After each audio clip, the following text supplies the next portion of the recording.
Si traes tu Biblia, yo espero que sí, ábrela en primer libro de Reyes, capítulo 3. Vamos a continuar en nuestro estudio verso a verso. Vamos a hacer una oración para iniciar. Señor, gracias porque podemos alabarte, podemos levantar nuestras voces y cantarte con todo nuestro corazón, Señor, reconociendo que tú eres nuestro Rey, el Señor en nuestras vidas, Señor. Y como estamos necesitados de ti, Señor, y como nos encontramos, Señor, necesitados de guía, Señor, porque sin ti, tu palabra dice, sin ti nada podemos hacer. Venimos, Señor, delante de ti. Y aquí estamos, Señor. Queremos rogarte que hables a nuestros corazones, que la luz de tu palabra alumbre nuestros corazones, Señor. Que tu Espíritu Santo, que mora en nosotros, que nos has dado, Señor, como esas arras de nuestra herencia, hable a nuestros corazones esta noche, Señor. Que sea tu palabra, Señor, transformando, Señor, nuestro entendimiento para conocerte mejor, Señor, y vivir para ti, Señor. Nos ponemos en tus manos este tiempo, en el nombre de Jesús. Amén. Pues bien,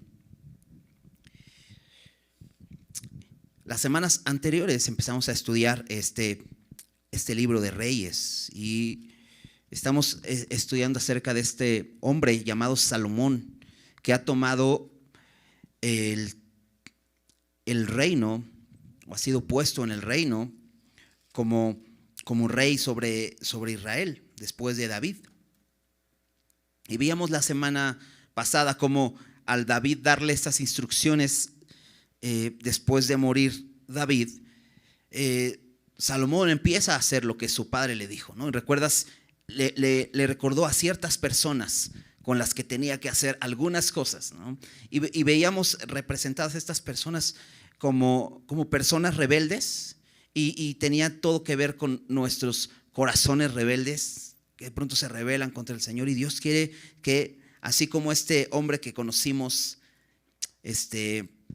Benaía, que era un siervo de Salomón, así nosotros como siervos de Dios poder ir y combatir a aquello que se rebela contra Dios, ¿no? Y veíamos tan importante esto en nuestras vidas, porque de esa manera el reino del Señor en nuestros corazones va a ser firme, y queremos vivir firmes delante de Dios, ¿no? De hecho, el versículo 12 del capítulo 2, al final dice que el reino de Salomón fue firme en gran manera.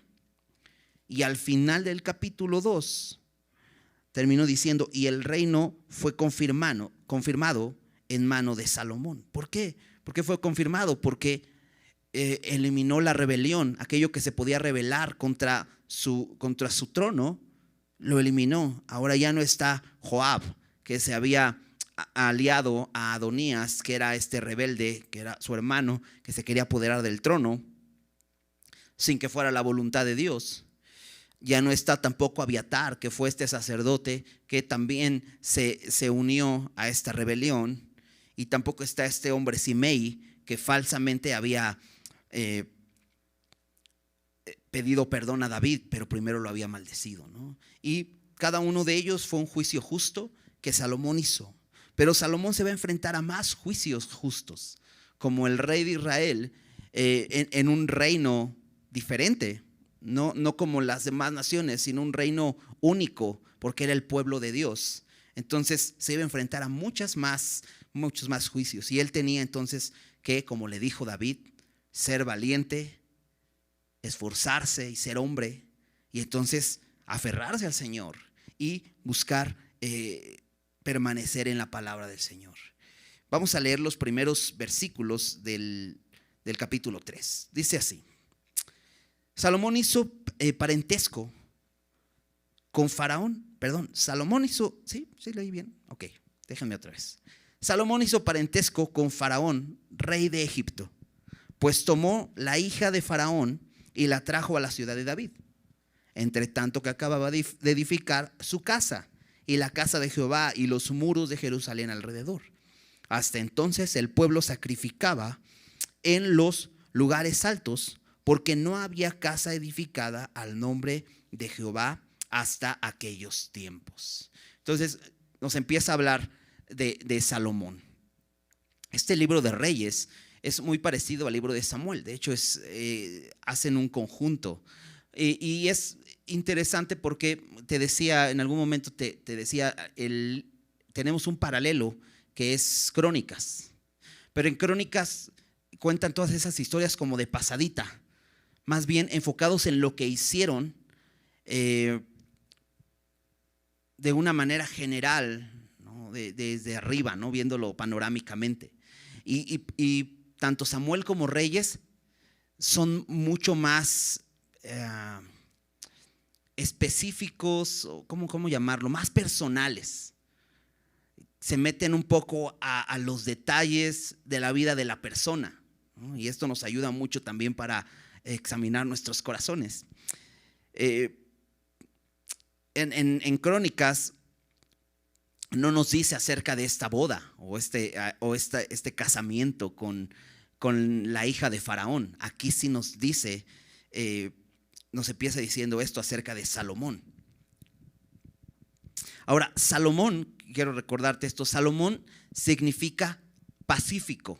Salomón también es Shelomó, de donde viene la palabra Shalom, que muchos conocemos que esta palabra Shalom significa paz. Entonces, Salomón significa pacífico. Entonces, como una estrategia política para establecer un reinado de paz, Salomón necesita establecer ciertas estrategias políticas para poder tener paz a su alrededor. Entonces, viendo un mapa, vemos a Israel, ¿no? Y al lado norte de Israel está Siria, está Tiro, está Sidón, está Siria. Al lado este de Israel está la zona de Galad, recuerdas el río Jordán y aquellas tribus que se quedaron al otro lado del Jordán, Rubén, Gad y Manasés, bueno, media tribu de Manasés. Y al lado poniente está el mar Mediterráneo y bueno, parte de la tierra de los filisteos, que es lo que conocemos como Gaza. Y al sur de Israel tenemos a Egipto. Entonces, esto es como una estrategia, te decía, porque lo que busca Salomón es estar en paz, siendo este hombre pacífico, y su reinado, siendo es un reinado pacífico, va a buscar paz con los diferentes reinos. Más adelante lo vemos también haciendo pacto con el rey de Tiro, con Hiram, que también lo vimos siendo amigo de David. Entonces busca hacer aliados. Y entonces, pues uno de sus vecinos es Egipto. Y se casa con su hija. Te decía, es un acto meramente político, ¿no? Pero la pregunta es, ¿podría casarse un israelita con una mujer extranjera? ¿Eso estaba permitido en la ley? Y eso es interesante porque, si recuerdas, la bisabuela de David era una mujer moabita. Era una mujer extranjera de Moab. Y recordando un poco esta historia, ¿sabes por qué es la bisabuela de David? Porque un hombre de Israel se casa con ella para redimirla. Porque ella venía con su suegra, con su esposo y sus hijos se fueron a vivir a Moab. Y bueno, ya conocemos toda esa historia, está ahí en el libro de Ruth, ¿no? Pero es interesante, era una mujer extranjera. Y en esta misma línea, en esta ascendencia de David o de Salomón,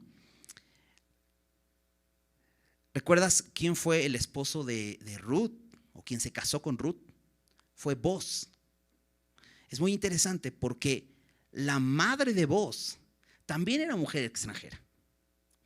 La madre de Booz era Rahab, una mujer ramera de Jericó. ¿Sí recuerdas? ¿Recuerdas que esta mujer fue aquella que ocultó, escondió a los espías?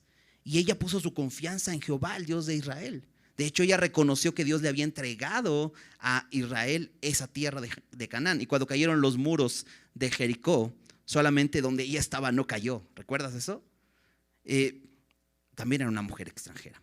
Pero acompáñame rápidamente a ver dónde habla acerca de esto. En Éxodo, Dios dándoles leyes a los israelitas, habló acerca de esto. En el versículo Éxodo capítulo 34, versículo 15, dice: por tanto, no harás alianza con los moradores de aquella tierra, porque fornicarán en pos de sus dioses y ofrecerán sacrificios a sus dioses, y te invitarán y comerás de sus sacrificios, o tomando de sus hijas para tus hijos y fornicando sus hijas en pos de sus dioses, harán fornicar también a tus hijos en pos de los dioses de ellas. Esto más adelante se repite en Deuteronomio. ¿Recuerdas? Deuteronomio se le conocía como la segunda ley. Y no es que fuera una segunda ley, sino era una repetición de la ley, porque una nueva generación iba a entrar a la tierra prometida. En Deuteronomio capítulo 7, Moisés se los vuelve a repetir a esta nueva generación. Versículo 3 dice: y no emparentarás con ellas, no darás tu hija a su hijo, ni tomarás a su hija para tu hijo. Aquí va la razón. Versículo 4: porque desviará a tu hijo de en pos de mí, y servirán a dioses ajenos, y el furor de Jehová se encenderá sobre vosotros y te destruirá pronto. ¿Cuál era el riesgo de que un israelita se casara con una mujer extranjera? Bueno, el riesgo era la idolatría, porque la influencia que iba a tener esta esposa con este hombre era que lo iba a desviar a sus dioses para que se apartara del Dios verdadero. Entonces Dios les dijo esto. Ahora, es muy interesante porque el contexto de estos dos pasajes, tanto de Éxodo 34 como de este Deuteronomio, está hablando de las mujeres de Canaán. No está hablando de mujeres extranjeras, está hablando de las mujeres de Canaán, porque ahí va a entrar el pueblo de Israel. Entonces, realmente Salomón no está desobedeciendo la ley aquí, porque no hay una ley específica que dijera que no se pudieran casar con mujeres de otros lados. Da la razón por qué no se tenían que casar con las mujeres de esa región. Entonces no está como tal pecando aquí Salomón, aunque más adelante vamos a ver que no le bastó una vez, ¿no? Y esto empezó a hacer que su corazón se desviara tal y como Dios lo había dicho. Sin embargo, hasta aquí Salomón no está pecando, y vemos cómo hay ejemplos de mujeres extranjeras incluso en la misma genealogía de Jesús. Entonces vamos a regresar ahí a Reyes y vamos a seguir leyendo. Versículo 3: mas Salomón amó a Jehová, andando en los estatutos de su padre David. Solamente sacrificaba y quemaba incienso en los lugares altos. Ahora nos dice este versículo muy interesante y muy bello, porque nos hace ver cómo era el corazón de Salomón. Dice: Salomón amó a Jehová. Ahora, había otro nombre para Salomón. ¿Te acuerdas cómo se llamaba Salomón? Primero se le puso un nombre a Salomón, más adelante lo conocemos como Salomón. Pero en segunda de Samuel 12, después de que David pecó, ¿recuerdas? Con Betsabé, la que fue mujer de Urías,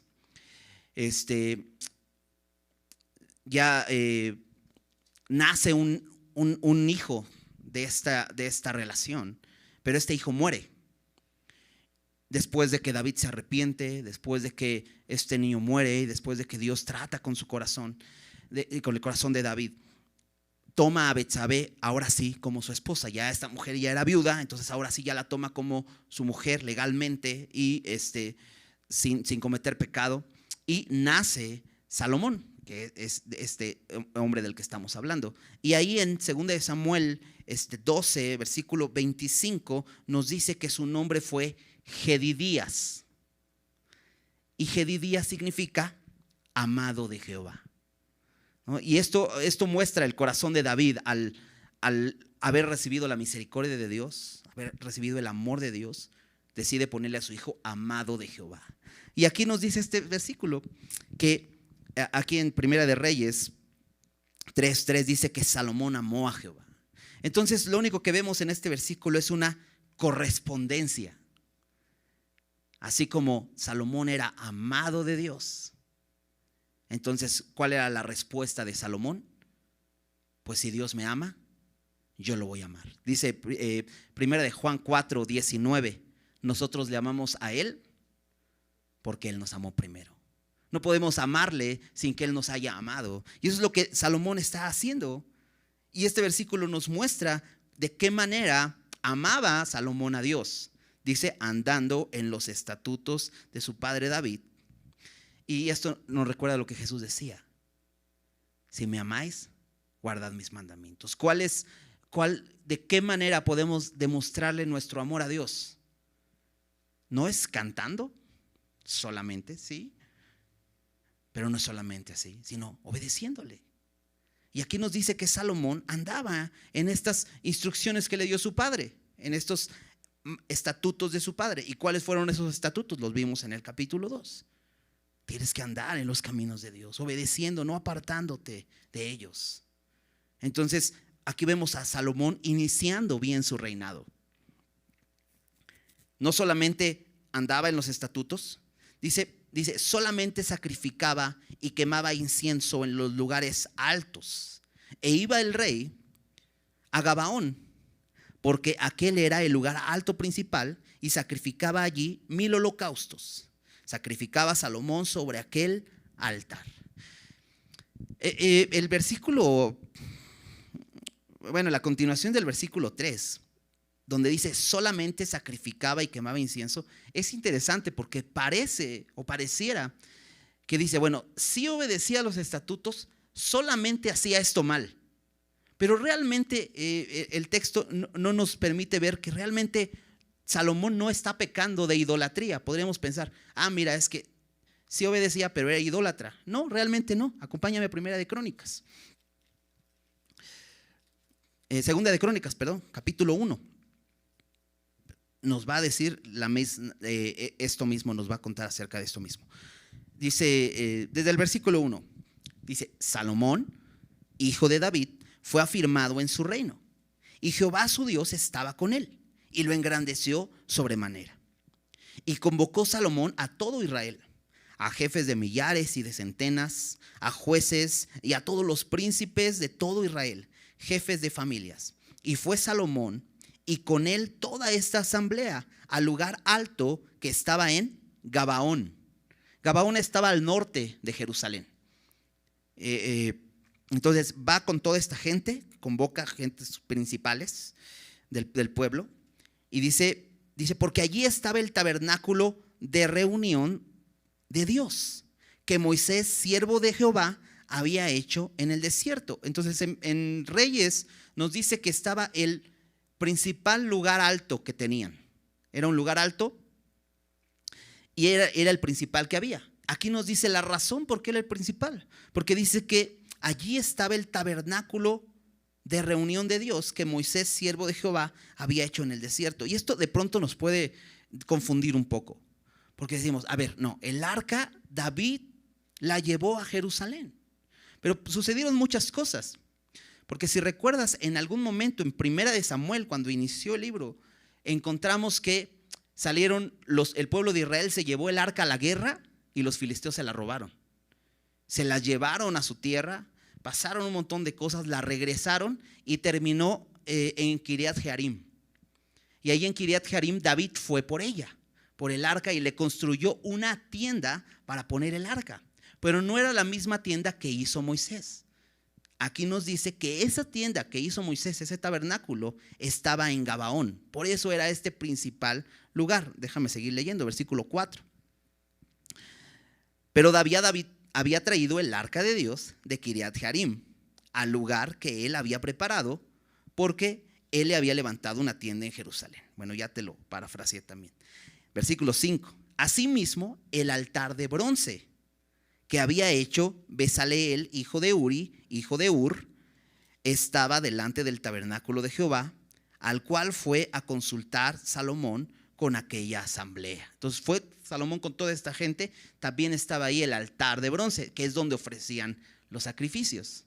Entonces puedes ver por qué era este lugar alto. ¿Por qué te digo esto? Porque los lugares altos, según el paganismo, eran lugares donde ofrecían sacrificios a los dioses. La intención que estuviera en un lugar alto, esto es en una montaña, era que ellos creían que de esa manera estaban más cerca de sus dioses. ¿Recuerdas? Ellos adoraban a las estrellas, ¿no? Entonces de esa manera se sentían más cerca de sus dioses. Pero Salomón no está haciendo algo que esté fuera de la voluntad de Dios, porque de hecho en Levítico capítulo 17,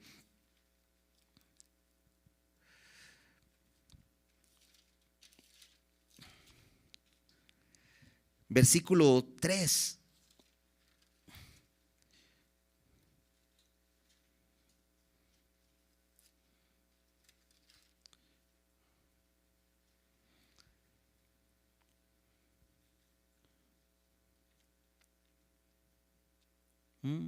Ahí estoy en números, perdón.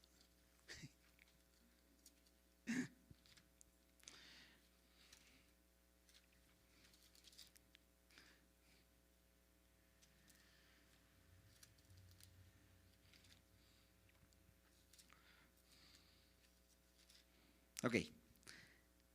Dice: cualquier varón de la casa de Israel que degollare buey o cordero o cabra en el campamento o fuera de él, y no lo trajere, a la puerta del tabernáculo de reunión para ofrecer ofrenda a Jehová delante del tabernáculo de Jehová, será culpado de sangre el tal varón. Sangre derramó, será cortado el tal varón de entre su pueblo. Entonces, ¿dónde es que tenían que ofrecer los sacrificios? Delante del tabernáculo de reunión. Entonces te das cuenta, Salomón está yendo al lugar donde estaba este tabernáculo a ofrecer sacrificios. Y entonces, regresando a Primera de Reyes,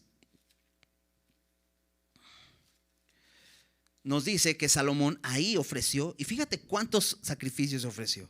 Dice, 1000 holocaustos sacrificó sobre aquel altar, sobre este altar de bronce que estaba allí en Gabaón. ¿Por qué hizo esto? Porque amaba a Dios. Entonces, te decía, hasta aquí Salomón no estaba siendo idólatra, sino estaba simplemente adorando a Dios como debía hacerlo. Y entonces, versículo 5. Y se le apareció Jehová a Salomón en Gabaón una noche en sueños. Y le dijo Dios: pide lo que quieras que yo te dé. Pues muchos sacrificios, ¿no? ¿Te imaginas 1000 sacrificios? Estuvo varios días ahí ofreciendo todos estos sacrificios. Y una de las noches que se quedó ahí en Gabaón, es interesante esto, se apareció Jehová a Salomón. ¡Qué increíble! ¿No crees que es increíble? ¿Recuerdas quién estuvo en la misma presencia de Dios, ¿no? Y que incluso no le permitió ver su rostro? Moisés. ¿Te imaginas? Salomón mismo está viendo a Dios. Ahora, no está presencialmente, sino en sueños. Ahorita hablamos de esto, de los sueños. ¿Qué nos dice la Biblia de esto? Pero es muy interesante porque Dios le dice: pide lo que quieras que yo te dé. Y dices, órale, suena bien, ¿no? ¿Qué harías tú si de pronto Dios te dijera: pide lo que quieras? Bueno, vamos a ver qué responde Salomón. Y Salomón dijo: tú hiciste gran misericordia a tu siervo David, mi padre, porque él anduvo delante de ti en verdad, en justicia y con rectitud de corazón para contigo. Y tú le has reservado tu gran misericordia en que le diste hijo que se sentase en su trono, como sucede en este día. Lo primero que hace Salomón es reconocer la misericordia de Dios. Esto está padrísimo, porque no se va a los pedidos, ¿no? Sino se va a la adoración. Reconoce, y me encanta cómo lo dice: tú hiciste gran misericordia, no poquita misericordia, sino gran misericordia. Y estudiando ya la vida de David, sabemos que Dios hizo gran misericordia con él. Dice, hiciste gran misericordia a tu siervo. David, ¿qué era? Un siervo de Dios. Tu siervo David, mi padre, que anduvo delante de ti en verdad, en justicia y con rectitud de corazón para contigo. Esto no implica que no fuera un hombre pecador, porque conocimos a David en diferentes etapas de su vida, mintiendo, cometiendo adulterio, asesinando, lleno de orgullo en algunos momentos, pero dice aquí que anduvo delante de ti en verdad, en justicia y con rectitud de corazón. ¿Y cómo podemos andar con rectitud de corazón siendo pecadores? Examinándonos, reconociendo nuestro pecado, confesándolo, pidiendo perdón, pidiéndole su limpieza, pidiendo que haga su obra en nosotros, ¿no? Eso es ser irreprensible, cuando reconocemos nuestro pecado delante de Él, lo que hizo David, y por eso se le puede reconocer como un hombre recto de corazón. Y le dice, y tú le has reservado esta tu gran misericordia. O sea, no le quitó Dios su misericordia, sino le dice, se la reservaste, ¿no? ¿Cómo se la reservó? Dándole un hijo que se sentara en su trono. Porque si recuerdas, Saúl, que fue el primer rey de Israel, Dios no le preservó su misericordia. Porque Jonatán, que era el que tenía que sentarse en el trono, no se sentó en el trono, murió con su mismo padre en batalla. Pero dice Salomón, tú le reservaste esta misericordia haciendo que yo me siente. Versículo 7. Ahora pues, Jehová Dios mío, tú me has puesto a mí, tu siervo, por rey, en lugar de David mi padre. Y yo soy joven y no sé cómo entrar ni salir. Tu siervo está en medio de tu pueblo, al cual tú escogiste, un pueblo grande que no se puede contar ni numerar por su multitud. Lo siguiente que hace Salomón es reconocer, tú eres mi Dios. Me encanta esto, porque le dice, ahora pues Jehová, Dios mío. No le dice, ahora pues Jehová, Dios de mi padre David, Dios de mis antepasados. Le dice, Dios mío. Salomón hizo de Jehová su Dios. No era alguien extraño para él. Él tiene la confianza de decirle, tú eres mi Dios. Yo solo te adoro a ti. Yo solo te soy leal a ti. Fíjate, dice, tú me has puesto a mí, tu siervo. Así como dice de David, que fue su siervo, también él se reconoce como siervo. Tú me has puesto a mí, tu siervo, por rey en lugar de David mi padre. Y dice, y yo soy joven y no sé cómo entrar ni salir. ¿Sabes qué veo aquí? Humildad y sinceridad. Salomón es un hombre humilde, porque dice, soy joven. Y no solamente se refiere a joven de edad, sino a esa inexperiencia, ¿no? O sea, le dice, estoy bien chavo. La verdad me falta experiencia. Y dice, y no sé cómo entrar ni salir. Y esta frase de cómo entrar ni salir realmente me suena extraño, porque dices, cualquier persona puede entrar y salir, ¿no? Bueno, si dices, voy a entrar, abro la puerta y entro, y voy a salir, abro la puerta y salgo, ¿no? Es como muy lógico. Pero Salomón dice, yo no sé cómo entrar ni salir. O sea, lo que está diciendo es, soy torpe. Y te digo, esa es una oración sincera. De hecho, Salomón escribe en Proverbios 3:5. Dice, fíjate de Jehová de todo tu corazón y no te apoyes en tu propia prudencia. Porque en este mundo hay mucha gente que presume de mucha inteligencia y de saber hacer muchas cosas. Pero sabes, cuando te presentas delante de Dios y Dios te ha hecho un llamado específico a hacer algo, te vas a encontrar inútil. Y sabes, es bueno reconocerlo. Salomón, este gran rey que conocemos en Israel, reconoció con humildad, soy un tonto. Soy joven, no tengo experiencia. Y continúa diciendo, y tu siervo, nuevamente, está en medio de tu pueblo al cual tú escogiste, un pueblo grande que no se puede contar ni numerar por su multitud. Vuelve a reconocer que es siervo, Pero me encanta porque dice, está en medio de tu pueblo. Y eso es algo bueno que tiene Salomón, porque no está reconociendo a Israel como su pueblo, como para enseñorearse de él, para abusar como si fuera suyo, sino reconoce que es el pueblo de Dios. Y le dice, es tu pueblo al cual tú escogiste, yo no lo escogí. Y a lo mejor dijeras, bueno, si a mí me hubiera tocado escoger, pues no los escojo a ellos, ya conociendo su historia. Pero Dios los escogió. Y Salomón reconoce esto. Dice, un pueblo grande, que no se puede contar ni numerar por su multitud. Y aquí lo que recuerda Salomón es la fidelidad de Dios, porque recuerdas que fue la promesa que le hizo Dios a Abraham. Le dijo, ¿puedes ver las estrellas del cielo? ¿Las puedes contar? No. Pues mira, así va a ser tu descendencia, como la arena del mar, como las estrellas del cielo que no puedes contar. Aquí Salomón está diciendo, pues tú eres fiel porque este pueblo es tuyo y tú lo hiciste, y tú lo formaste, tú lo escogiste, es tuyo, te pertenece. Versículo 9. Después de reconocer esto, dice Salomón, da pues, ahora sí, viene el pedido. Da pues a tu siervo corazón entendido para juzgar a tu pueblo y para discernir entre lo bueno y lo malo, porque ¿quién podrá gobernar este pueblo tan grande? ¿Qué pide Salomón? Corazón entendido.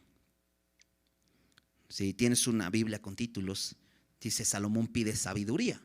Y esto lo vamos a resumir en esto. Salomón pide sabiduría. Pero es interesante cómo viene esta traducción, como un corazón entendido. ¿Por qué no dice, por qué no dice, dame un cerebro entendido? Porque el corazón es algo muy valioso. De hecho, también Proverbio dice, sobre toda cosa guardada, guarda tu corazón, porque del mana la vida. El corazón es valioso para Salomón y dice, yo necesito un corazón entendido.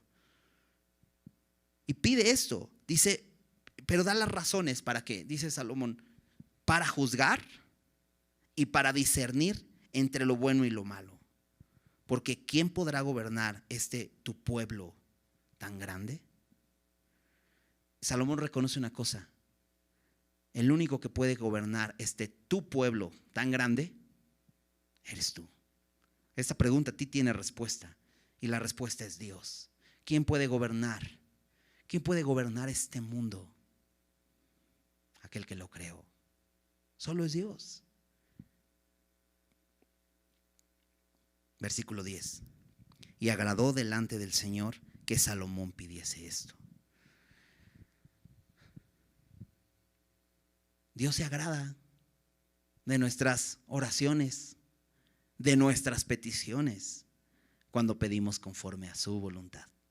Y Salomón está pidiendo conforme a la voluntad de Dios. De hecho, Hebreos 11:6, ¿recuerdas? Sin fe es imposible agradar a Dios. ¿Qué está haciendo Salomón? Está pidiendo un corazón entendido, pero lo está haciendo con fe. Entonces, versículo 11. Y le dijo Dios, porque has demandado esto y no pediste para ti muchos días, ni pediste para ti riquezas, ni pediste la vida de tus enemigos, sino que demandaste para ti inteligencia para oír juicio. He aquí, lo he hecho conforme a tus palabras. He aquí que te he dado corazón sabio y entendido, tanto que no ha habido antes de ti otro como tú, ni después de ti se levantará otro como tú. Y Dios le dice, concedido. ¿Por qué? Porque este hombre pidió con fe, y a Dios le agradan nuestras oraciones con fe. Entonces le dice, me agrada porque no has pedido egoístamente. Porque tendemos a pedir egoístamente. Le dice 3 cosas que pudo haber pedido, como un rey. Le dice, no pediste muchos días. Esa es una petición egoísta. Número 2, ni pediste riquezas. Esa sería una oración egoísta. Y número 3, la vida de tus enemigos. También sería una petición egoísta. Pero dice, demandaste para ti inteligencia para oír juicio. Lo que pide Salomón no es egoísta. ¿Por qué? Porque dice, necesito esta sabiduría para gobernar tu pueblo. No está pidiendo sabiduría para él, para ser bueno en los negocios y entonces que le vaya bien padre. No, porque Dios le ha dado una tarea y quiere entregar buenas cuentas. Hay temor en Salomón. Esto es muy interesante porque de pronto dices, ok, ¿cómo es que Dios habla en sueños? Hoy Dios habla en sueños a nosotros. Segunda de Pedro 1:19 dice que tenemos también la palabra profética más segura. Dice Pedro, a la cual hacéis bien en estar atentos como una antorcha que alumbra en lugar oscuro. Y es bueno recordar que tenemos la palabra de Dios. A ver, ¿por qué Dios entonces hablaba en sueños y hoy no habla en sueños? Bueno, de entrada porque se estaba escribiendo lo que hoy tenemos como su palabra. Por eso dice Pedro, pongan atención a la palabra. Tenemos la palabra que es segura y es importante que estén atentos a ella porque ya se escribió. Pero sí, en muchas ocasiones Dios habló por medio de sueños. Y creo que definitivamente aquí, en esta labor tan importante que tenía Salomón, Dios quiere alentar a Salomón. Porque hay cierto temor en Salomón. Me recuerda un poco al apóstol Pablo. En el libro de los Hechos, capítulo 18, cuando narra el segundo viaje misionero de Pablo, que llega a Corinto, después de haber sido perseguido, ser apedreado, ser encarcelado en Filipos, pasar mucha persecución en Tesalónica, después llega a Atenas y después llega a Corinto y puros líos, ¿no? Llegó a la sinagoga, empezó a enseñarles acerca de Cristo a los judíos y lo menospreciaron. Y Pablo se va de ahí de la sinagoga de los judíos, se cambia a la casa de al ladito, a la casa de un hombre que se llamaba Justo. Y ahí, en casa de ese hombre, empieza a enseñar la palabra. Incluso el principal de la sinagoga dice ahí el texto que se convierte al Señor. Pero sin duda había temor en Pablo. Acompáñame a Hechos 18, nada más recordar, es parte de la historia de Pablo. Hechos capítulo 18, versículo 9. Entonces el Señor dijo a Pablo en visión de noche, nuevamente muy parecido a lo que está sucediendo con Salomón, como un sueño: no temas, sino habla y no calles, porque yo estoy contigo y ninguno pondrá sobre ti la mano para hacerte mal, porque yo tengo mucho pueblo en esta ciudad. Y se detuvo allí 1 año y 6 meses enseñándoles la palabra de Dios. Esto nos hace deducir, viendo estas palabras que Dios le dice, no temas, que Pablo entonces estaba temeroso. ¿Te imaginas? Después de haber sido encarcelado, después de haber sido perseguido en Tesalónica, en Berea, pues llega a Corinto y otra vez los judíos se ponen bravos, pues dice, tengo miedo, no sé si seguir aquí o irme. Y entonces el Señor se le aparece en una visión de noche y le da ánimo y le dice, no temas, predica la palabra, no tengas temor. Y creo, sin duda, esta porción que estamos leyendo, creo que Salomón tiene miedo, porque aunque ya empezó a hacer como David le dijo, lo vimos la semana pasada, juzgando a estas personas, está empezando a reinar, va y ofrece sacrificios, pero está temeroso porque dice, este es un pueblo muy grande, no voy a poder. Y Dios sabe eso. Y Dios se acerca a él y le anima. ¿Qué te ha llamado a hacer Dios? ¿Qué te ha pedido que hagas? Tenemos diferentes cosas que nos ha llamado a hacer, ¿no? Pero de entrada tenemos algunos llamados generales que Dios nos ha dado, ¿no? Primero nos ha llamado a conocerle. Y a veces no es fácil. Y dices, ¿y cómo le hago para conocer a Dios? Nos ha llamado a ser santos, ¿sabes? A participar de este proceso que Él está llevando a cabo, esta obra de santificación en nuestras vidas. Y dices, ¿cómo hago esto? Nos ha llamado a darle a conocer, a predicar su evangelio. Y de pronto nos podemos encontrar temerosos. A otros nos ha dado algunos otros llamados específicos. Quizá te ha dado hijos, te ha llamado a ser padre, te ha llamado a ser madre, ¿no? A criar a tus hijos. Y no es una labor sencilla. Te ha llamado a ser esposo. Y no es una labor sencilla. Y Dios nos ha hecho diferentes llamados. Y de pronto nos podemos encontrar temerosos. ¿Qué necesitamos? Escuchar al Señor. Así como Pablo escuchó que Dios le dijo, no temas. Así como Salomón escuchó a Dios, dime qué quieres que te dé. Así necesitamos escuchar la palabra de Dios, porque dice Romanos 10:17, así que la fe es por el oír y el oír por la palabra de Dios. Necesitamos fe. Necesitamos que Él nos hable y Él va a producir fe en nuestros corazones para poder llevar a cabo el llamado que Dios nos ha dado. Y te decía, ¿qué pedirías si Dios te dijera, dime qué te dé? Y seguramente ibas a decir, pues yo pediría sabiduría. Bueno, pues sí, ¿no? Porque ya vimos que cualquier otra petición sería egoísta. Porque es lo que necesitamos. Necesitamos reconocer y venir delante de Dios. Señor, soy un bruto. No sé hacer esto que me has llamado a hacer. Necesito que me capacites. Necesito tu sabiduría para poder llevar a cabo esto. Porque cuando nos sentimos con experiencia fracasamos. ¿Por qué? Confiamos en nuestra propia prudencia. Pero cuando venimos al Señor le decimos, Señor, no sé cómo, ayúdame. Él escucha, se agrada de nuestra oración y se deleita. Fíjate, continuemos leyendo. Versículo 13.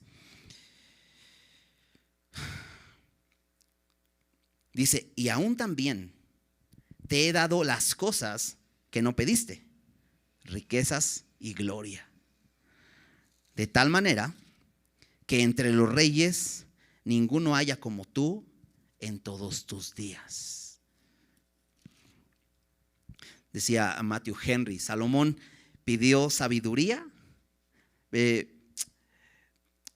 Salomón recibió sabiduría porque la pidió. Y riquezas porque no las pidió. ¿No? Me encanta porque Dios es así. A Dios le complace dar. Dice en Efesios 3:20 que a aquel que es poderoso para hacer todas las cosas, mucho más abundantemente de lo que pedimos o entendemos, a Él sea la gloria. Dios es así, o sea, nos da más abundante de lo que pedimos, más abundantemente de lo que pedimos. Dios es así, se complace en dar. Y de pronto encontramos a Salomón pidiendo sabiduría y le dice Dios, bueno, te voy a dar sabiduría, pero también te voy a dar riquezas y gloria, ¿no? Porque se complació en su oración. Versículo 14. Y si anduvieres en mis caminos, guardando mis estatutos y mis mandamientos, como anduvo David tu padre, yo alargaré tus días. Esta es otra de las peticiones que no hizo Salomón. Muchos días. Dios le dijo, no pediste muchos días, pero si tú guardas, si tú andas en mis caminos y guardas mis estatutos y mis mandamientos, yo alargaré tus días. Si te das cuenta, en la primer cosa que Dios le ofrece, aparte de sabiduría, que son riquezas y glorias, no le pone condición. Pero en esta sí le pone condición. Dice, puedes tener muchos días siempre y cuando seas obediente. Es una condición que Dios pone.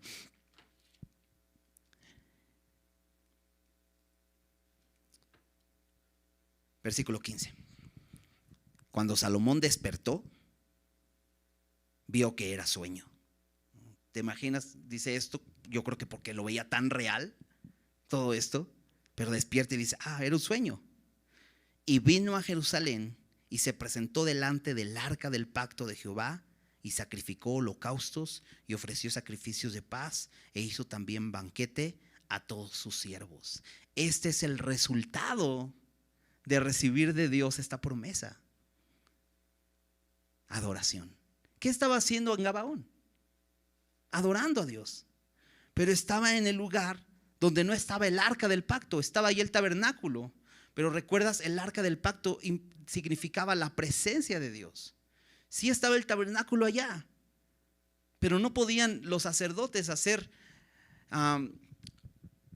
los sacrificios como los hacían, ¿no? Todo este culto que hacían del sacerdote entrar al lugar santísimo a ofrecer la sangre y rociarla sobre el arca. No podían hacerlo. ¿Por qué? No había arca, solo estaba el tabernáculo. Entonces lo que hace Salomón, después de recibir esto del Señor y darse cuenta que Dios le habló, ¿sabes a dónde va? A presentarse ante el Señor. ¿Sabes qué hace Dios en primer lugar cuando nos da sabiduría? Enfoca nuestra adoración para que lo adoremos correctamente. Y entonces Salomón se regresa a Jerusalén, donde está el arca, y se presenta ante el arca del pacto y ofrece nuevamente sacrificios y holocaustos. Y dice, ofreció sacrificios de paz e hizo también banquete a todos sus siervos. Y esta parte me encanta porque yo veo aquí a Jesús. Salomón, el rey de Israel, está sirviendo a sus siervos. ¿Sabes qué Dios le da? Un corazón humilde. Y ahí empieza esta sabiduría, dándole este corazón humilde para poder servir a sus siervos, porque hace un banquete para sus siervos. Diría Jesús, lo lógico no sería que el rey o el Señor venga y le diga a sus siervos, sírvanme. Pero fíjate lo que hace. Él les hace banquete a sus siervos. Definitivamente, como Salomón, necesitamos sabiduría. Necesitamos sabiduría de Dios, porque Dios nos ha dado a hacer muchas cosas. Ahora, Salomón solamente pide sabiduría para gobernar, pero nosotros necesitamos sabiduría para vivir la vida que Dios nos ha dado. Acompáñame a Colosenses. Colosenses capítulo 1.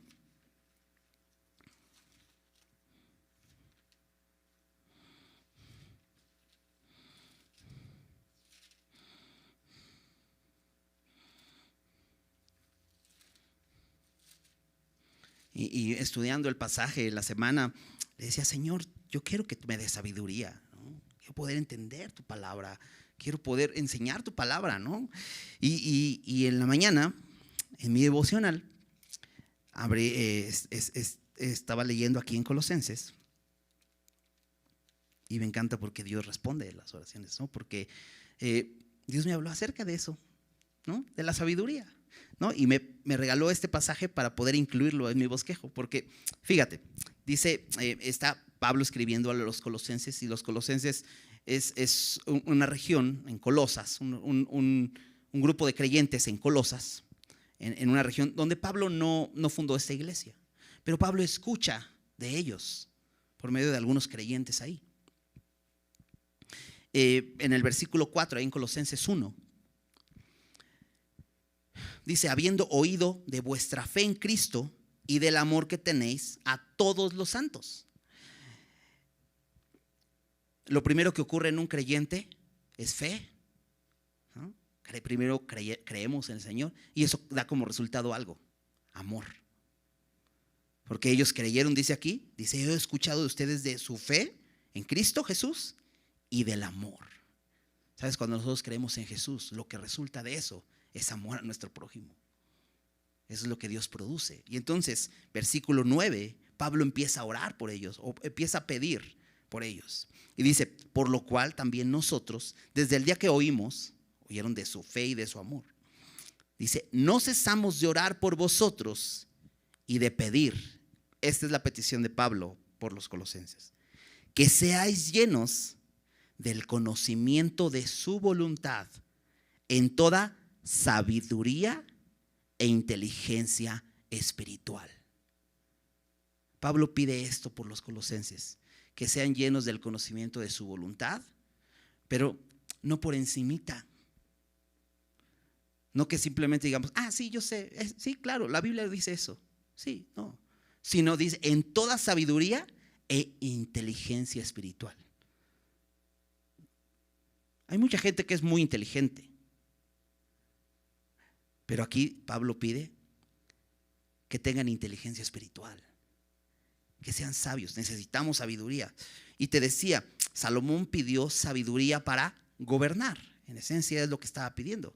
Pero aquí Pablo pide sabiduría para los creyentes para, fíjate, versículo 10. Aquí nos dice, ¿para qué es esta sabiduría e inteligencia espiritual?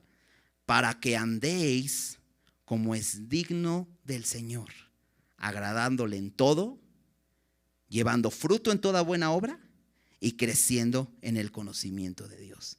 Este es el propósito de que tengamos sabiduría. Andar como es digno del Señor. Para que andes como un verdadero cristiano. ¿Y cómo es un verdadero cristiano? ¿Cómo es andar como es digno del Señor? Que nos podemos llamar por su nombre. Cristianos, como Cristo. Dice aquí, número 1, agradándole en todo. Un cristiano agrada en todo al Señor. No en algunas cosas, sino en todo. En lo que pensamos, en lo que decimos, en lo que hacemos. Número 2, llevando fruto en toda buena obra. No solo dice andando en buenas obras, porque hay mucha gente por ahí que hace buenas obras, pero aquí dice llevando fruto. No solo hacer buenas obras por hacerlas, sino llevar fruto que le dé gloria. Y número 3, creciendo en el conocimiento de Dios. Necesitamos sabiduría para estas 3 cosas, porque solos no podemos agradar a Dios si Él no hace esa obra en nosotros. Necesitamos llevar fruto en nuestras buenas obras. Necesitamos de su sabiduría, sin duda. Necesitamos conocerlo. Y conocerlo. Y en nuestras fuerzas no podemos conocerlo. Necesitamos de Él. Entonces, podemos pedir sabiduría. Ahora, permíteme regresar a terminar la porción ahí en Primera de Reyes. Y vas a decir, todavía nos falta un chorro. Bueno, ya sabes que me apuro.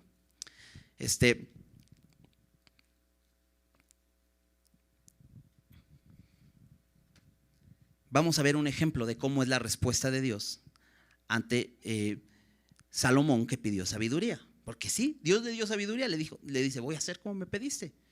Ok, aquí hay un ejemplo. Y este es un ejemplo clásico. Quizá todos hemos escuchado este ejemplo acerca de esta sabiduría de Salomón. Una vez lo vi hasta en una caricatura que veían mis hijos. Ahí un capítulo salía más o menos algo así. Y dije, órale, es tan famoso es un clásico, pero vamos a leerlo, que es muy interesante. Dice, en aquel tiempo vinieron al rey 2 mujeres rameras y se presentaron delante de él. Esto me parece interesante porque vinieron 2 mujeres rameras en Israel. Esto nos muestra un poquito la condición del pueblo, ¿no? Porque te digo, de pronto estamos viendo una persona, el rey, ¿no? Y vamos a ver mucho de Salomón, pero también nos muestra la condición del pueblo, porque así es la condición del ser humano, ¿no? Aunque Dios quiere gobernar en nuestras vidas. Y te digo esto porque en Deuteronomio 23, capítulo 17, chécalo en casa, Dios le dijo a su pueblo que no haya ramera en Israel ni sodomitas, o sea, homosexuales. Ninguno de los dos debía existir en Israel. Y de pronto aquí, mira, se presentan ante el rey 2 mujeres rameras. Y aquí trae el caso. Y dijo una de ellas, Señor mío, yo y esta mujer morábamos en una misma casa. Y yo di a luz, estando con ella en la casa. Aconteció al tercer día, después de dar yo a luz, que ésta dio a luz también. Y morábamos nosotras juntas. Ninguno de fuera estaba en casa, sino nosotras 2 en la casa. Y una noche el hijo de esta mujer murió porque ella se acostó sobre él. Y se levantó a medianoche y tomó a mi hijo de junto a mí, estando yo tu sierva durmiendo. y lo puso a su lado, y puso al lado mío su hijo muerto. Y cuando yo me levanté de madrugada para dar el pecho a mi hijo, he aquí que estaba muerto. Pero lo observé por la mañana y vi que no era mi hijo, el que yo había dado a luz. Entonces la otra mujer dijo: no, mi hijo es el que vive y tu hijo es el muerto. Y la otra volvió a decir: no, tu hijo es el muerto y mi hijo es el que vive. Así hablaban delante del rey. Entonces ya ves, se pusieron ahí intensas, ¿no? No, es tu hijo, no, el mío es el que vive y todo esto. El rey entonces dijo: esta dice: mi hijo es el que vive y tu hijo es el muerto. Y la otra dice: no, mas el tuyo es el muerto y tu hijo es el que vive. Ok, dice el rey, ya entendí de lo que están hablando. A ver, ahí les va. Y dijo el rey: traedme una espada. Y trajeron al rey una espada. Enseguida el rey dijo: partid por medio al niño vivo y dad la mitad a una y la otra mitad a la otra. Entonces la mujer, de quien era el hijo vivo, habló al rey, porque sus entrañas se le conmovieron por su hijo. Y dijo: señor mío, dad a este el niño vivo y no lo matéis. Mas la otra dijo: ni a mí ni a ti, partidlo. Entonces el rey respondió y dijo: dad a aquella el hijo vivo y no lo matéis. Ella es su madre. Y todo Israel oyó aquel juicio que había dado el rey y temieron al rey, porque vieron que había en él sabiduría de Dios para juzgar. Y dices: pues yo hubiera hecho lo mismo. ¿Y qué caso tan difícil, no? De pronto ahí ves todo esto y realmente no es nada fácil, porque pues, ahorita lo leemos y ya sabemos el resultado. Pero de pronto encontrar a dos personas y no saber quién está diciendo la verdad. Ahora imagínate más en aquellos tiempos, porque hoy dirías: bueno, pues un estudio de ADN y listo, ¿no? ¿Para qué tanto? Pero en ese momento, ¿cómo podría hacer Salomón eso? Pero Salomón va al corazón. Dice: ok, vamos a partir al niño. Y no es que Salomón quisiera matar al niño. Él quería saber realmente quién era la madre. Y obviamente, pues una madre no iba a permitir que cortaran a su hijo, ¿no? Y la otra dicen: sí, que lo corten. Entonces ya Salomón se puede dar cuenta. Pero dice que esto provocó, al oír todo Israel, el pueblo, escuchar esto, dice que esto hizo que temieran al rey. Esta sabiduría, porque ¿quién podría resolver un caso así de difícil? Y entonces podemos ver que la sabiduría es audible, porque se corre el rumor: mira, hay una persona sabia. Pero dice que temieron al rey, y dice: porque vieron. Sí, la sabiduría es audible, porque mucha gente dice: yo soy sabio. Y mucha gente anda por ahí diciendo: sí, yo soy muy sabio. Pero ¿sabes qué? La sabiduría se comprueba porque también es visible. Porque dice que ellos oyeron, temieron al rey, porque vieron que había sabiduría de Dios para juzgar. La sabiduría es visible. ¿Es visible en tu vida? ¿Cómo demuestras que realmente eres sabio? Bueno, Santiago nos dice, acompáñame ahí, Santiago capítulo 3. Santiago 3 dice cómo se demuestra que una persona es verdaderamente sabia.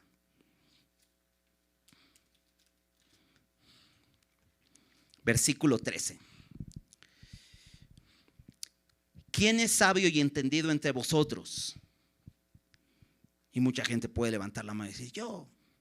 Y entonces dice Santiago: muestre. O sea que es visible. Muestre por la buena conducta sus obras en sabia mansedumbre. Por aquí ya empiezas a ver si una persona es sabia o no. Cuando su conducta se ve en obras con sabia mansedumbre. En otras traducciones las dice con sabia humildad. Cuando hay humildad. Ahora, dice: pero si tenéis celos amargos y contención en vuestro corazón, no os jactéis ni mintáis contra la verdad. O sea, no digas que eres sabio cuando en tu corazón solo hay envidia y rivalidad. Es lo que dice aquí: celos amargos y contención, contienda, estar peleando. Dices, si tú muestras solamente pleitos todo el tiempo, solamente envidia de los demás, ¿sabes qué? Dice Santiago, no mientas contra la verdad no eres sabio. Dice, porque esta sabiduría no es la que desciende de lo alto. Dice, bueno, a lo mejor eres sabio, pero tienes sabiduría no de lo alto, sino terrenal, animal y diabólica. Y esto dices, órale, esto se oye fuerte. Terrenal se refiere que es de este mundo, animal se refiere que es humana, y diabólica, pues eso, demoníaca. Esa es la sabiduría del mundo. Una sabiduría humanista, una sabiduría mundana. Así la puedes ver. Y el mundo así se mueve. Solamente con rivalidad, solamente con envidia. Porque donde hay celos y contención, donde hay esta rivalidad, esta envidia, dice, allí hay perturbación y toda obra perversa. Lo vas a ver por el resultado. Eso es lo que termina habiendo cuando hay contienda, cuando hay pleito. Pero, versículo 17, pero la sabiduría que es de lo alto, lo que veían en Salomón, el pueblo vio que lo que había en él era sabiduría de Dios, esta sabiduría que es de lo alto. Fíjate la definición, es primeramente pura, después pacífica, amable, benigna, llena de misericordia y de buenos frutos, sin incertidumbre ni hipocresía. Esta definición de la sabiduría me recuerda un poco a esta lista que hace Pablo acerca de, bueno, a esta definición que hace acerca del amor ágape en 1 Corintios 13, ¿recuerdas? Es sufrido, es benigno, no se irrita, no guarda rencor, porque así es la sabiduría del mundo. Digo, así es la sabiduría de lo alto, la sabiduría de Dios. Dice primeramente pura. En la sabiduría de Dios hay pureza. Cuando tú eres sabio vas a encontrar, si es sabiduría de lo alto, vas a encontrar pureza en las cosas que haces. Número 2, es una sabiduría pacífica que busca la paz. ¿Recuerdas? Salomón era un hombre pacífico. No es una sabiduría que busca rivalidad o dividir. Va a buscar estar en paz con todos. Dice Pablo, en cuanto dependa de vosotros, estar en paz con todos los hombres. Aunque eso signifique humillarte y pedir perdón. Aunque tú no hayas hecho nada. Aunque a ti te hayan ofendido. Es pacífica. Número 3. Amable. ¿Sabes? La sabiduría de Dios se ve en el amor. No es así la sabiduría del mundo. Número 4 es benigna. Benigno significa hacer bien y pensar bien. No andas pensando mal cuando escuchaste algo que dijo alguien. No estás buscando ¿cómo dice este dicho? Piensa mal y acertarás, ¿no? Y piensas mal de todo el mundo. No, la sabiduría de Dios es benigna. Dice, llena de misericordia, es compasiva. La sabiduría de lo alto es llena de buenos frutos también. ¿Recuerdas el fruto del Espíritu? Amor, gozo, paz. ¿No? ¿Te das cuenta cómo tiene todo que ver? Porque podemos hablar del amor, podemos hablar de la fe, podemos hablar de la sabiduría y nos parecen como cosas muy abstractas. Pero sabes, la Biblia siempre muestra estas cosas como visibles. De hecho, por ejemplo, Santiago en esta carta dice, muéstrame tu fe por tus obras. Porque la fe no es abstracta, la fe es visible. De acuerdo a lo que creemos, vamos a vivir. El amor. Primera de Juan nos habla del amor. Y dice Juan, ¿cómo dices que amas a Dios a quien no has visto y no puedes amar a tu hermano a quien tienes enfrente y lo ves necesitado? Es visible el amor. También la sabiduría es visible. No solamente se trata de aprender cosas, porque el conocimiento es tener mucha información, pero la sabiduría es saber cómo aplicar esa información a tu vida. ¿Pero cómo? Porque puede ser sabiduría humana, simple, pura, terrenal, solamente de las cosas que el mundo tiene, pero no sabes cómo vivir la vida para agradar a Dios en todo, para llevar fruto en toda buena obra, para crecer en el conocimiento de Dios.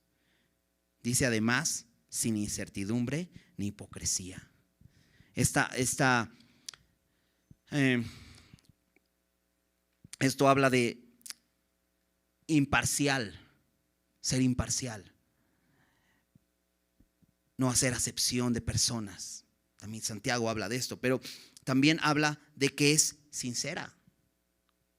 No hay hipocresía en esta sabiduría. ¿Quieres esta sabiduría? ¿Necesitas de esta sabiduría? Porque Dios nos ofrece hoy esa misma sabiduría, así como Salomón pidió sabiduría. Dios nos ofrece a nosotros esa sabiduría. ¿Necesitas sabiduría de Dios? Primera de Corintios 1, versículo 24. Pablo define la sabiduría muy sencilla. Dice, Cristo es poder de Dios y sabiduría de Dios. ¿Sabes por dónde empieza la sabiduría? Por Cristo. Necesitas a Cristo en tu vida. Si no has recibido a Cristo, Cristo no está en tu vida, ese es el primer paso, porque Cristo es sabiduría de Dios. Pero si ya tienes a Cristo en tu vida y dices, yo necesito esa sabiduría para vivir agradándole en todo, llevando fruto en toda buena obra y creciendo en el conocimiento de Dios, acompáñame a unas páginas atrás ahí en Santiago 1.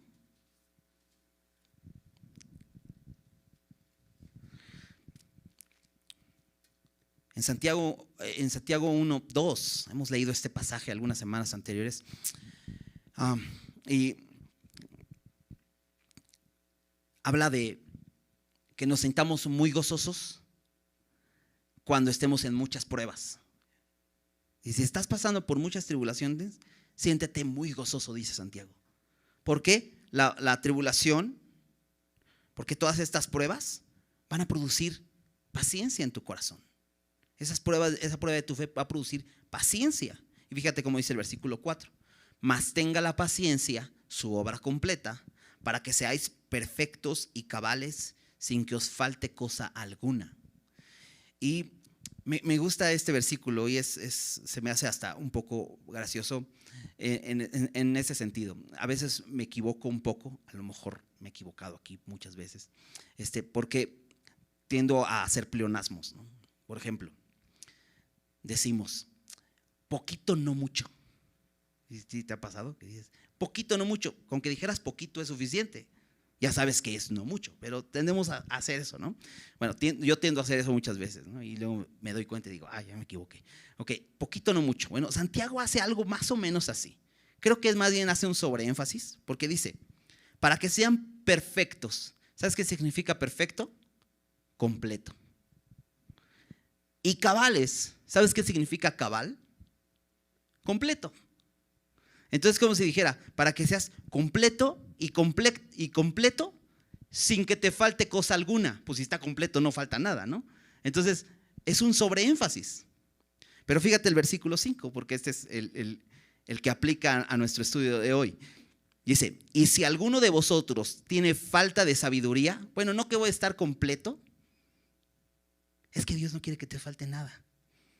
Y sí, su palabra dice que estamos completos en Cristo, no nos falta nada. Y Dios todo lo que está haciendo es para que seamos completos en Cristo. Y Cristo es suficiente. Jesucristo basta, cantamos, ¿no? Es suficiente, tenemos todo lo que necesitamos en Cristo. Y si alguno tiene falta de sabiduría, dice, pídala a Dios. el cual da a todos abundantemente y sin reproche, y les será dada, pero pida con fe, no dudando nada. ¿Te falta sabiduría? Dios quiere que estés completo. Dios quiere que seamos perfectos y cabales sin que nos falte cosa alguna. ¿Te falta sabiduría? Puedes reconocer como Salomón: Señor, soy torpe, necesito de tu ayuda, necesito que me capacites. Me has llamado a hacer cosas que no están en mi capacidad. Soy inexperto, estoy bien chavo, necesito tu ayuda, dame sabiduría. Si tienes falta de sabiduría, de esta sabiduría que es de lo alto, ¿qué tienes que hacer? ¿Qué tenemos que hacer? Dice aquí Santiago: pídala a Dios. ¿Sabes? Cuando venimos a Dios y le pedimos sabiduría, creo que sin duda es como leíamos en Primera de Reyes: Dios se deleita. A Dios le agrada nuestra petición. Porque sabes, para venir a pedir, de entrada, para venir a pedir necesitas reconocer que no tienes. Necesitas reconocer que hay alguien que te lo puede dar. Y eso le da una puñalada a tu orgullo. Ahora, cuando pides sabiduría necesitas reconocer que no eres sabio. Entonces esa le da otra puñalada a tu orgullo. Y sabes, dice su palabra que Dios da gracia a los humildes. Dios se complace en dar. Cuando reconocemos y en sinceridad y humildad venimos a Él: Señor, dame sabiduría. Dice aquí: pídala a Dios y Él da, chécate, abundantemente, mucho más abundantemente de lo que pedimos o entendemos, dice Efesios. Así da Él, abundantemente y sin reproche. ¿Y por qué dice sin reproche? Porque probablemente Dios te diría: ay, por fin. ¿Cuántos años llevas intentándolo tú mismo? Bueno, ese sería un reproche mío. Pero dice la Biblia que Él no te reprocha. Si tú vienes y le dices: Señor, dame sabiduría, Él te da abundantemente y sin reproche. Pero pide con fe, dice aquí. Y fe significa creer que Él nos lo puede dar. Dice en Hebreos que es cuando nos acercamos a Él, es importante que creamos que Dios existe y que es galardonador de los que le buscan. Entonces, ¿necesitas sabiduría? Yo sí. ¿Por qué no pedimos al Señor eso? Y recordamos esto constantemente. Y cuando nos veamos cumpliendo esa tarea que nos ha dado, nos encontremos diciendo: ¿qué voy a hacer con esto? Voy al Señor. Voy a acercarme a Él y le voy a decir: Señor, no puedo, necesito tu sabiduría. Vamos a orar. Señor, gracias por tu palabra, porque eres bueno, eres fiel y sin duda, Señor, nos amas.